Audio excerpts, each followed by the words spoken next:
Update Bang terkait kasus yang di Bagas Bang, seperti apa Bang mungkin sekarang prosesnya? Laporannya sudah sejauh. Jadi mengenai kasus di Mabes itu pasti kami akan melaporkan kembali, dan saya kemarin jam sore itu saya ditelepon sama Om Gideon Tengker menanyakan kembali tentang kapan penjadwalan kita untuk melaporkan kembali ke Mabes Polri ya. Bang, benar nggak sih Bang yang kabarnya katanya anak bungsunya dan juga mantan istrinya akan turut dilaporkan juga Bang? Oh, 3 orang itu pasti kami melaporkan. Ketiga-tiganya kami melaporkan. Itu adanya suatu rangkaian peristiwa, adanya surat sakti. Surat itu bisa berjalan ke Pengadilan Negeri Jakarta Pusat.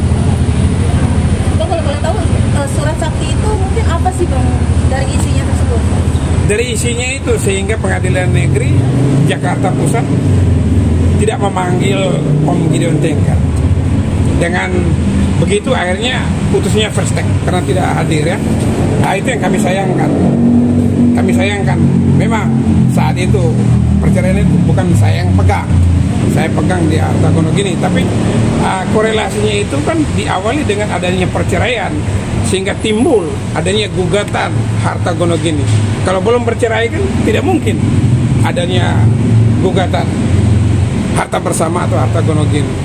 Itu karena adanya perceraian putusan Pengadilan Negeri Jakarta Pusat sehingga kami mengajukan hak gono gini. Tapi dalam perjalanan sehingga saya mau melaporkan, saya menemukan bukti-bukti baru yang dimana diserahkan oleh Om Gideon Tengker bahwa saya pernah didatangi oleh anak-anak saya pada tahun 2020 meminta saya tanda tangan. Saya bilang anak-anak siapa-siapa saja, Gigi Tengker, Caca Tengker, datang di satu kesempatan meminta saya tanda tangan. Saya berpesan kepada mereka, bilang dong mamamu, saya mau tanda tangan tapi bagi dulu. Tapi dijanjikan anak-anak waktu itu bahwa Pak, Bapak tanda tangan ini baru akan dibagi haknya Bapak, maunya Bapak seperti apa. Sehingga Om Gideon tanda tangan. Betapa kecewanya Om Gideon Tengker setelah menandatangan, tahu-taunya sudah diceraikan dari 2017. Makanya di situ saya berselisih paham sama Om Gideon Tengker. Menurut saya bahwa Om itu diceraikan oleh Ibu Rita Amalia Beta itu tahun 2017. Om Gideon bilang sama saya, ini loh suratnya. Setelah saya membaca surat itu, saya melihat secara seksama bahwa ini adanya satu perbuatan melawan hukum ini, di mana surat tersebut dibuat tahun 2020. Sementara ada surat sakti yang berjalan sendiri ke Ketua Majelis Persidangan Perceraian di Pengadilan Negeri Jakarta Pusat 2017 yang isinya hampir sama. Itu saya sayangkan. Oleh karena itu kita temukan seperti itu, dan saya meminta kepada Pengadilan Negeri Jakarta Pusat untuk mencocokkan bahwa ada nggak surat sakti ini. Ternyata benar adanya seperti ini, sehingga kami akan mengambil langkah hukum yang baru, bahwa jalur hukum sudah kita tempuh, akan kita tempuh dengan melaporkan. Yang berkompeten di sini tentu Rita Amalia Beta yang mengantarkan surat sakti ini untuk ditandatangani oleh Om Gideon Tengker itu, Caca Tengker dan Nagita Tengker, Gigi Tengker itu. Nah, ini berdasarkan kronologis yang disampaikan oleh ayahnya dan surat yang disampaikan kepada saya oleh ayahnya. Berarti ada indikasi pemalsuan surat juga ya Bang ya? Wah, 263 jelas. Jelas di situ. Bagaimana mungkin Om Gideon tidak pernah bertemu dengan ABC siapa-siapa di tahun 2017? Bagaimana surat ini bisa berjalan menjadi bukti? Bang, kalau boleh tahu isi surat yang dibawa pada saat itu, pada surat yang dibawa anaknya tersebut, apakah surat perceraian kah atau surat pengalihan waris? Kalau mengenai itu isinya saya belum bisa bicara ya. Itu ranahnya ranah Bareskrim ya. Biarlah setelah kami melaporkan, menunjukkan ke Bareskrim, dan biarlah Bareskrim nanti yang memberi klarifikasi atau keterangan pers kepada teman-teman, kepada publik, apa yang dimaui oleh publik. Nanti itu untuk mainnya Polri ya. biar Polri yang ngomong. Bang, mungkin dengan kejadian itu komunikasi Om Gideon sendiri sama anak-anak gimana Bang? Jadi dingin semuanya. Ini menurut keterangan dari Om Gideon Tengker. Sampai saat ini Bang? Bahwa sepertinya anak-anak saya itu kaget dan terkejut kalau saya ambil langkah hukum. Saya memakai Yu sebagai pengacara. Mereka tidak berpikir kalau saya satu saat akan ambil jalur hukum. Semuanya berpikir sudah selesai. Dan apa yang mereka janjikan bahwa akan beritahu ibunya, akan menyelesaikan hak-hak saya sebagai suami dan hak-hak saya di situ saat kami berkumpul berupa harta benda itu hilang dengan sendirinya. Bayangkan kalau memang benar terjadi 2017 perceraian kami, kenapa sampai dengan 2020 tidak ada pembicaraan kembali?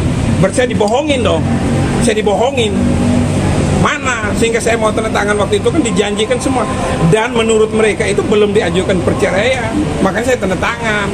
Tapi lewat kesepakatan bahwa saya mau tanda tangan nih, tapi bilang dong sama ibu kalian, bilang dong sama Rita, bagi dong, jangan mau sendiri gitu. Kenapa sampai dengan sekarang semua pada diam? Hak saya semua pada diam. Di mana saya cuma dijanjikan, Nah begitu saya ambil langkah hukum, semua pada diam. Apalagi terbaru yang ini mau melaporkan, tambah diam lagi semua. Bang, menegaskan yang dimaksud apa aja rinciannya Bang? Kalau aset itu banyak, ya aset banyak. Ada beberapa rumah, apartemen dan lain sebagainya itu ya. Ada penginapan. Nantilah kalau berjalannya waktu selain gugatan ini kita tentunya melaporkan dugaan pemalsuan surat di Mabes Polri, nanti pasti ketahuan semua ya. Oke.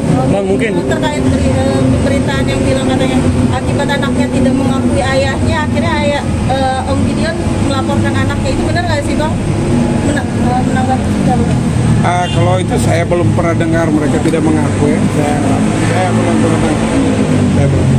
Bang, sebelum ini kan memang sidang yang di sini di PN Selatan kan 6 Desember Bang, yang soal pembacaan gugatan. Nah sekarang kan tanggal 20 Desember, artinya udah hampir 2 minggu Bang, dan ternyata dari pihak sana belum ada tanggapan. Nah ini Abang sendiri melihat pihak sana gimana Bang? Apalagi kan jarang, nggak pernah hadir nih Maritanya. Nah ini tanggapan dari Abang seperti apa? Oh nggak bisa cuek dong. Kalau dia cuek dia nggak datang kemarin lewat media itu, dipanggil lewat media akhirnya pengacaranya hadir kan. Kalau nggak hadir ya eksekusi. Pengadilan negeri ini, negara ini, siapapun dieksekusi. Termasuk sekarang tentang mau dilaporkan tentang dugaan pidananya ya kita dengan kedua anaknya ini.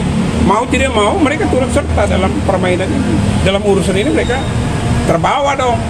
Mereka dua yang ke atas, tidak pernah ke atas atau muncul ke atas bawa surat papi tanda tangan ini. Apa ini isinya? Mau cerai? Loh enak aja cerai, main-main cerai. Harta gua mana dari dulu gua minta. Oh nanti, ini kalau udah cerai baru kita urus papi.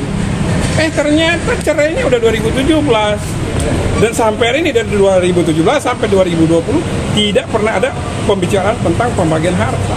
Makanya kecewa.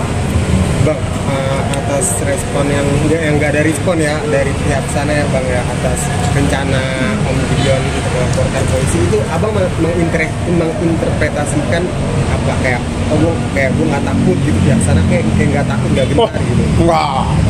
Semua orang kalau sudah dilaporkan ke polisi, siapapun lutut pasti gemetar, siapapun dia kalau salah pasti gemetar, kalau nggak salah ya nggak apa-apa.